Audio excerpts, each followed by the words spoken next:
സമൂഹത്തിന് ബാധ്യതയാണ്. അവരെ ഞാൻ പറഞ്ഞില്ലേ, DCC അധ്യക്ഷൻ ഈ കുറ്റകരമായ അനാസ്ഥ മാനേജർക്കുണ്ടെങ്കിൽ അന്ന് ആ ലൈൻ ഇവിടെ ഉണ്ടല്ലോ, അന്ന് സംഭവിച്ചില്ല, ഇന്നാ സംഭവിച്ചേക്കുന്നത്. മുൻകാല പ്രാബല്യത്തിൽ കുറ്റകരമായ അനാസ്ഥ ഇവിടുത്തെ HM-നില്ലേ, അന്നത്തെ HM ബഹുമാന്യനായ ശ്രീ രാജേന്ദ്ര പ്രസാദിന്. അദ്ദേഹത്തിന് ഒഴിഞ്ഞു മാറാൻ കഴിയൂ? അധികാരത്തിലിരുന്ന കഴിഞ്ഞ മാനേജ്മെന്റ് ഒരു അഡ്വക്കേറ്റാണ് അതിൻ്റെ മാനേജരായിട്ട് ഇവിടെ ഇരുന്നത്, നിയമം അറിയാവുന്നയാൾ.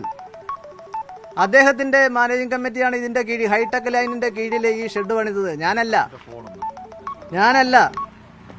ഞാൻ അന്ന് മാനേജിംഗ് കമ്മിറ്റിയിലും ഇല്ല. നിയമം അറിയാവുന്നവർ ഇരുന്ന് പണിയിച്ചതാണിത്. പക്ഷെ എൻ്റെ പുറത്താണ് ഉത്തരവാദിത്വം വന്നിരിക്കുന്നത്. ഞാൻ നോക്കണമായിരുന്നു, ശരിയാണ്. പക്ഷെ ഞാനായിരുന്നു ഈ സൈക്കിൾ ഷെഡ് പണിയിച്ചിരുന്നെങ്കിൽ ഈ ഹൈടെക് ലൈനിന്റെ കീഴിൽ ഞാൻ പണിയിക്കത്തില്ല. ഞാൻ അഡ്വക്കേറ്റ് ഒന്നുമല്ല, ഞാൻ പണിയിക്കാൻ പോകത്തില്ലായിരുന്നു. ഞങ്ങളിപ്പോഴും ഒരുപാട് കൺസ്ട്രക്ഷൻ നടത്തിയിട്ടുണ്ട്. അതിലില്ലാതെ കിടന്ന ഈ സ്കൂളിൻ്റെ എല്ലാ വസ്തുവകകളും ഞാൻ അതിരുണ്ടാക്കി. ഈ സർക്കാർ നടപടി ഞാൻ വാർത്തകളിലൂടെ അറിഞ്ഞു. ഞാൻ ആ നടപടിയെ പൂർണ്ണമായിട്ടും സ്വാഗതം ചെയ്യുകയാണ്. ഞാനും മാനേജ്മെൻറ്റ് കമ്മിറ്റിയും.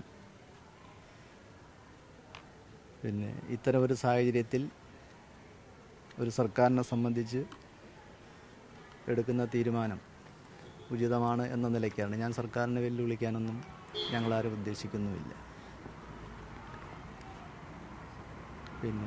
ആ കുട്ടിയുടെ മരണം, ഈ നടപടിയൊന്നും സത്യത്തിൽ എനിക്കൊരു ആഘാതവും ഏൽപ്പിക്കുന്നില്ല. കാരണം ഞാൻ കുറച്ചൊക്കെ ഇത് പ്രതീക്ഷിക്കുന്നുണ്ട്.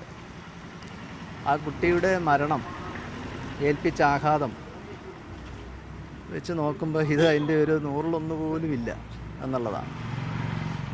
അതുകൊണ്ട് ഇതിനകത്ത് ഒക്കെ സ്വാഭാവികമായ അനാസ്ഥകൾ വന്നിട്ടുണ്ട്.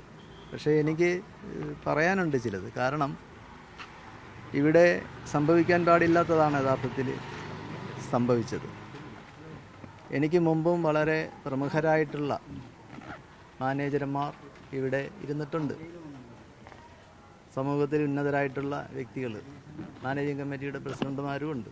അന്നും ഈ ലൈൻ ഇതിലേ പോകുന്നുണ്ട്, ആരുടെയും ശ്രദ്ധയിൽപ്പെട്ടിട്ടില്ല.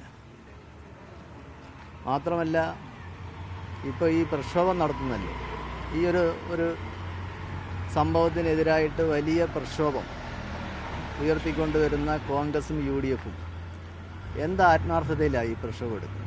അവരുടെ DCC പ്രസിഡന്റ്, DCC അധ്യക്ഷൻ ഈ സ്കൂളിലെ അധ്യാപകനായിരുന്നു. എൻ്റെ ഗുരുനാഥനാണ്, ഞാൻ ബഹുമാനിക്കുന്ന ആളാണ് അന്ന് മുതൽ ഇന്ന് വരെയും. അദ്ദേഹം ഇവിടെ ഇരിക്കുമ്പോഴും ഈ ഹൈടെക് ലൈനുണ്ട് ഇവിടെ. മാനേജരെ സംബന്ധിച്ച് നിങ്ങൾക്കറിയാമല്ലോ, KER അനുസരിച്ച് മാനേജർക്ക് ഈ സ്കൂളിൽ ഓഫീസ് പോലും ഇല്ല.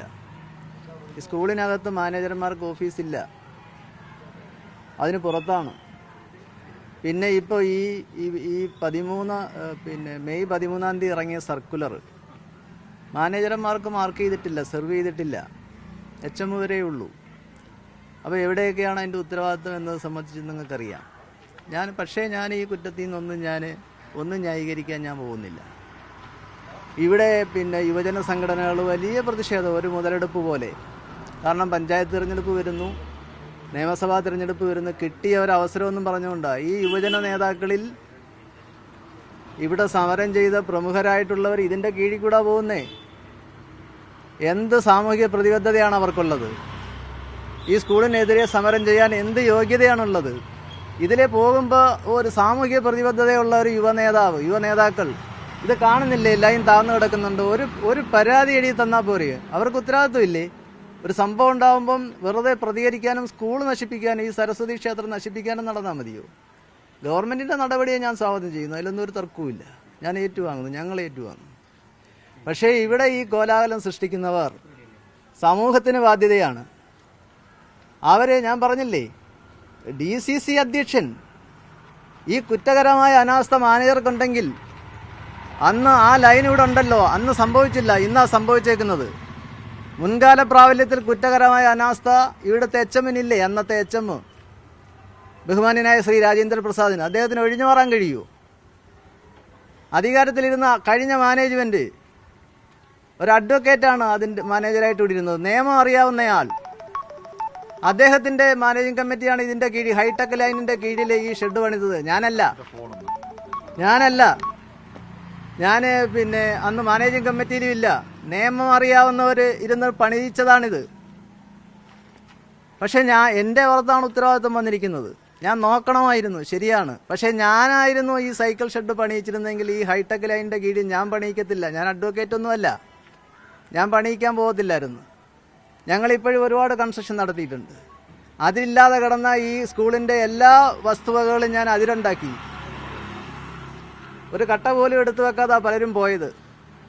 ഞാൻ 11,000 ചതുരശ്ര മീറ്റർ സ്ക്വയർ ഫീറ്റ്, ചതുരശ്ര അടി സ്ക്വയർ ഫീറ്റ് കെട്ടിടം ഞാനിപ്പോൾ പണിതു പൂർത്തിയായി. രണ്ടിടത്തും ഭൗതിക സാഹചര്യങ്ങൾ ഒരുക്കി കൊടുക്കുകയാണ് മാനേജ്മെൻറ്റിൻ്റെ ഉത്തരവാദിത്വം.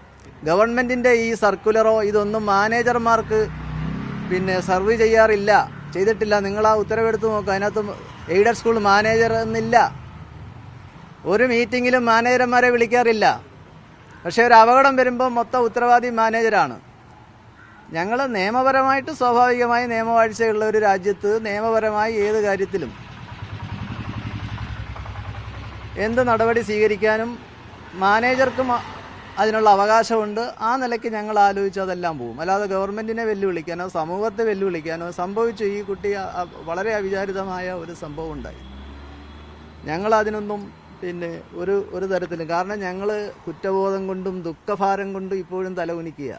എനിക്ക് ആ കുട്ടിയുടെ ആ ആഘാതം എൻ്റെ മനസ്സിൽ നിന്ന് ഇന്നുവരെ മാറിയിട്ടില്ല. ഞാൻ അനുശോചന യോഗത്തിൽ പറഞ്ഞതുപോലെ ജീവിതത്തിൽ മുഴുവനും ഇത് വേട്ടയാടും എന്നെ, അതെനിക്കറിയാം.